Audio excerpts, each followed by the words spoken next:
John Backton. Thank you. So can I just say there's been a whole range of speeches which I feel particularly proud of that people have made, because I think they've been principled speeches which have set out the case very, very clearly. The straightforward issue here is that the judgment basically said the government acted unlawfully. And what I'm surprised at is that there has been no word of apology from the Minister. Not a single word that we got this wrong and therefore we apologise to the House. This is not a technical matter. This is not a technical issue. What's happened, let's be clear what the judgment said. The Secretary of State acted beyond his powers, failed to provide the details of workfare schemes within the regulations, bypassed Parliament by introducing this umbrella scheme, the Employment and Skills Enterprise Scheme.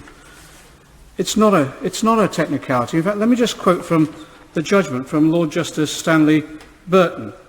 He basically said, any scheme, the loss of job seekers, sorry, let me start again. He said, there is a constitutional issue involved.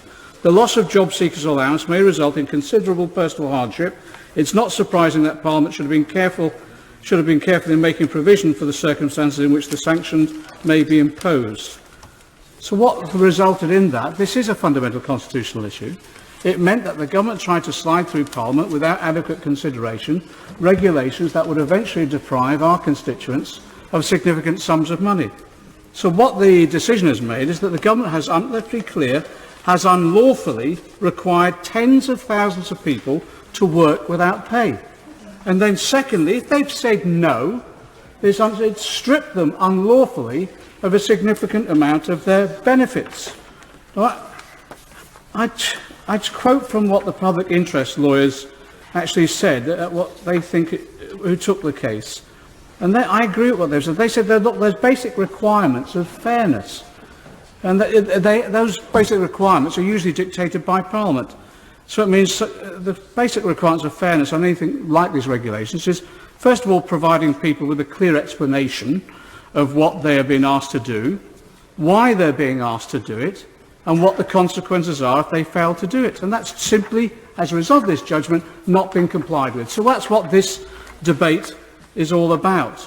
And the solicitor who represented the claimants, Tessa Gregory, I think summed this up very, very well. The case has revealed that the Department of Work and Pensions was going behind Parliament's back, failing to obtain parliamentary approval for the various mandatory work schemes that it was introducing. There was a lack of transparency and fairness in the implementation of the scheme. And the claimants had no information about what could be required of them under the Back to the Work schemes. The Court of Appeal has affirmed the basic constitutional principle that everyone has a right to know and understand why sanctions are being threatened and imposed upon them. That's what this is all about, isn't it? Now, let me just say, I think it is worth talking about the cases that determine the judge's actions in this case. The two cases, let me just, it's worth getting on the record. Jamie Wilson, the lorry driver, let me just quote from what he said, because I just find it staggering that the government even contested these cases. What he said is that I refused to participate in the Community Action Programme because I objected to being made to clean furniture for 30 hours a week for 6 months when I knew it wouldn't help me find employment. I was given next to no information about the programme. I was told simply that I had to do whatever the DWP's private contractor instructed me to do, and if I didn't, I may lose benefits. Being without job seekers allowance was very difficult for me, but I don't regret taking a stand. The Community Action Programme is poorly thought out, poorly implemented scheme, which even according to the DWP's own statistics is not helping anyone get back to work. And then he says that I think this is enlightening about the nature of the people we're dealing with. These are people desperate for work. Well, he then says, I'm now participating in the work programme, but it doesn't involve me working for free. I have to meet an advisor every 3 to 4 weeks who helps me look for work. I continue to attend these sessions with my advisor regardless of whether or not I'm required to attend, because I want to find a job. That's what people want. In the other case, Kat Riley, let me just quote from what she said. I brought this case because I knew it was wrong when I was prevented from doing my voluntary work in a museum and forced to work in Powden for free as a part of a scheme known as the Sector-Based Work Academy. Those 2 weeks that I was at Powden were a complete waste of my time, as the experience did not help me get a job. I wasn't given any training, I was left with no time to do my voluntary work or no time to search for a job. The only beneficiary was Poundland, a multi-million-pound company. Later I found out that I should never have been told the placement was compulsory. Can I say the Secretary of State has been quoted elsewhere as saying, does Cat Riley think she's above shelf stacking? I hope that's a misquote. If it was a quote, I think it should be withdrawn, because it's a disgraceful insinuation about the character of someone. Because let me go on, let me just explain what Cat Riley said. I don't think I'm above working in shops like Poundland. I now work part-time at a supermarket. It's just that I expect to be paid for working. That's all she asked for. I hope the government will now take the opportunity to rethink its strategy and do something which actually builds on young unemployed people's skills and tackles the causes of long-term unemployment. I agree we need to get people back to work, but the best way of doing that is by helping them, not punishing them. The government ought to understand that if they created schemes which actually help people to get back into work, then they wouldn't need to force people to attend. That's the young woman who actually took this case, and I congratulate her for taking the case, because if she hadn't, we would not be in this situation today where we're seeking to at least contest what the government is doing. And I agree. Let's just be clear, the intent of this bill. The government's acted unlawfully. It's robbed some of the poorest people in our society of between, well, on average, £500 in their benefits. And the amount means a lot. As others have said, it means a lot to people who are living on the breadline. And now they use this retrospective device to avoid paying back to these poor people what they should not have been deprived of in the first place. And the argument is that they possibly robbed the poor of 120 million to pay this back would damage the economy, to be frank, is derisory, isn't it? Absolutely derisory. It's laughable and derisory. Actually, as our honourable friend from Wansbeck has said, if the £120 million was given to the poor who need to spend this money, it would actually help to boost the economy rather than have any impact on it. But to suggest it's a threat to the economy when bankers have been bailed out to 1.2 trillion is absolutely laughable from any government logic that's been put forward. And can I say also, this issue that if we pay this money back, it has to be paid from other claimants, is the classic strategy of divide and rule by this government, through its welfare benefits policy. I have to say, as my honourable friend has said, this use of retrospective legislation is simply making sure that illegality is made legal and sets an extremely dangerous precedent. But I don't think it's anything to do, to be frank, I don't think it's anything to do with the money. I don't think it's anything to do with the taxpayers. I don't think it's anything to do with the economy. I think this is about prejudice against the poor. I think this is about the demonisation of the unemployed. I think it's the iron heel of a prejudiced state. But I also think it's about the preservation of a large pool of unpaid labour for large-scale corporations to exploit. The government, it's now estimated, will put through 250,000 people on work experience, 850,000 on work programmes, over 70,000 on the mandatory work activity.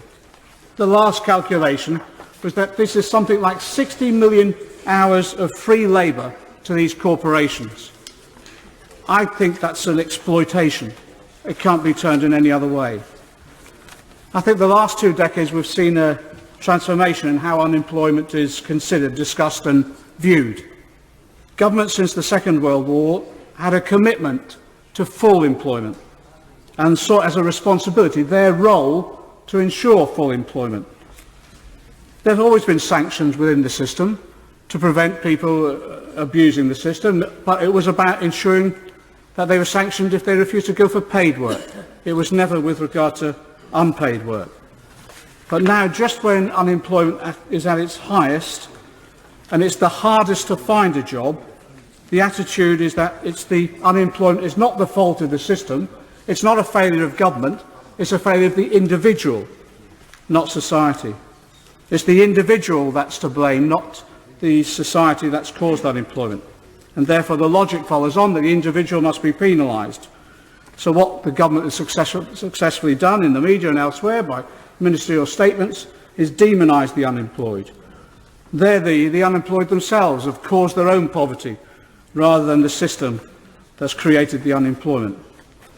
So the result of this logic is what we're seeing today, that the poor and unemployed have to be harassed, pilloried, sanctioned and blamed and made to feel guilty for even being unemployed. Would my friend agree with me that not only have the government shown no contrition whatsoever on this issue, which is a mess of their own making, but actually what they're trying to do is to scapegoat those people who've been sanctioned illegally? Quite right. I think it's that, but I think it's a wider agenda. I think it's making people feel guilty just because they're out of work. Guilty just because they have to, for a temporary period in most instances, have to depend on some benefits. This is about the scapegoating and victimising of the poor and people who can't get a job. It's about harassment and exploitation. And the judgment is at the heart of this. The judgment that Parliament was not properly informed of what these schemes and regulations meant to people. That's what the judgment said. So I think before we vote tonight, and I make this clear, I'm voting against this bill. I'm voting against this bill because I think it's immoral and it's wrong. But before we vote to render these schemes lawful again, retrospectively, I think it's important that we members are aware of the sort of schemes we're voting to support. Boycott Welfare, Workfare, which is an organisation that's set up.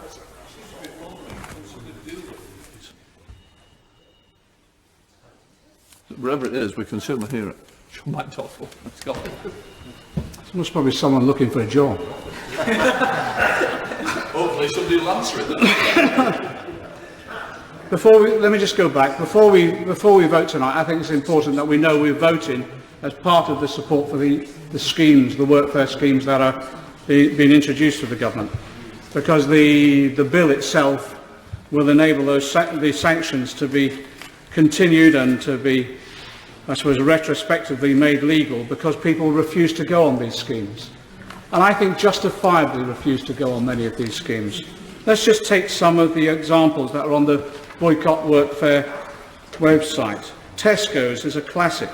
Let me just give you one of the examples. 56-year-old man worked for Tesco's for 40 hours a week for 6 weeks, no pay. He was given the worst job, constantly filling freezers in the hope he'd be taken on.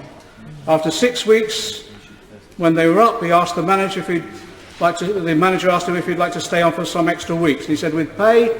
He said no. The manager said, why would he pay him when he can pick the phone up and get more unemployed people who could work for nothing? That was Tesco's. And it goes on. Poundland's a classic example of the exploitation of unemployed people. Again, time and time again, recruiting shelf stackers whilst they lay off other workers. Primark. Let me give the example of Primark. One of the young women that went to Primark, the job centre paid travel money but no lunch. I worked there for 3 days a week, 10 a.m. to 4:30 or 5 p.m. with 1 half-hour break. Primark don't pay any money. It was nearly 6 months from January to June. When I finished the placement, I took my CV and I asked the managers if they had any vacancies. They said, not yet. We'll call you when we do. Haven't had a call since.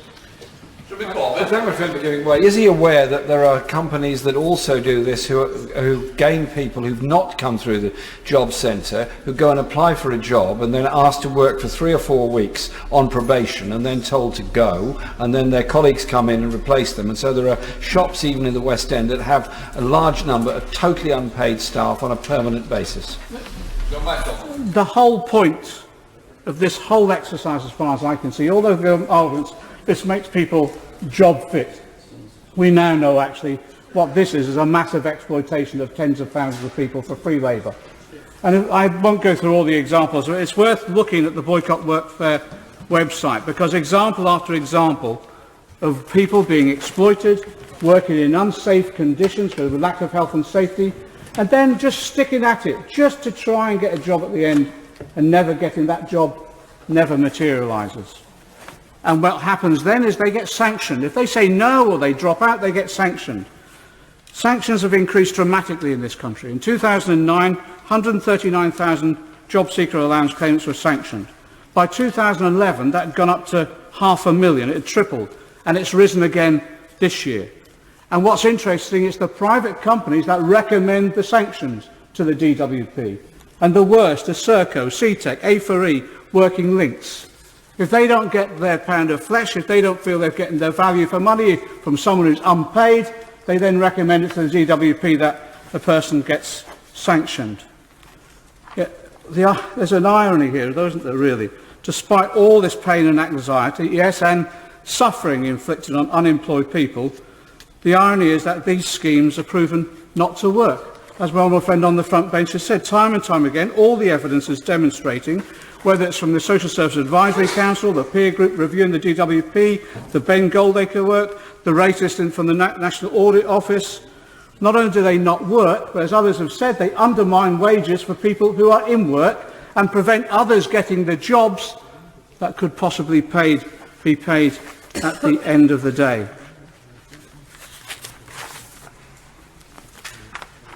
I feel now that we're in a situation where there's large numbers of people who are extremely angry at the way that they've been treated.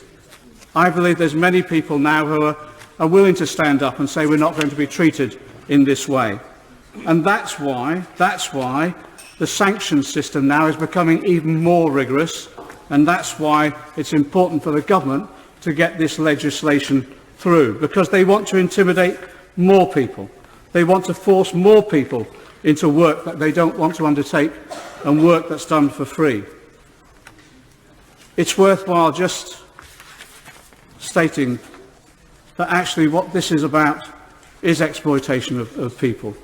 It's about making sure that young people in particular are intimidated into unpaid work. And actually by introducing this legislation now, it means those people who actually, in my view, were brave enough to say, I'm not willing to take unpaid work, I'm not willing to be exploited in this way, and then, yes, even if necessary, I'll be sanctioned because of that. It's actually saying to them that now they've been proved to be right because they weren't informed of what they were going into. They were bright enough to understand the level of exploitation and they stood up against it. Now we're saying, now that they've won in court, we're going to try and ensure that they don't get justice. That's what this bill is all about. Well, I urge members tonight to vote for justice. This bill is a disgrace. It's a monument to a combination of incompetence by the government and brutality on the poor. I look forward now to the Labour Party considering what it's doing here today. I urge members to vote against this bill because I think those people out there are looking for the Labour Party to defend them again, to stand up for what is right and what is just, to stand up for people in our society who are exploited, to stand up for those ones who are actually, yes, are at the bottom at the moment, unemployed, unable to get a job, dependent on benefits, desperate for work, and don't expect to be harassed and exploited by a government using sanctions to force them into unpaid work. That's why I'm voting against this bill, and that's why I urge all members to vote against the bill, to demonstrate someone in this House is standing up for those people.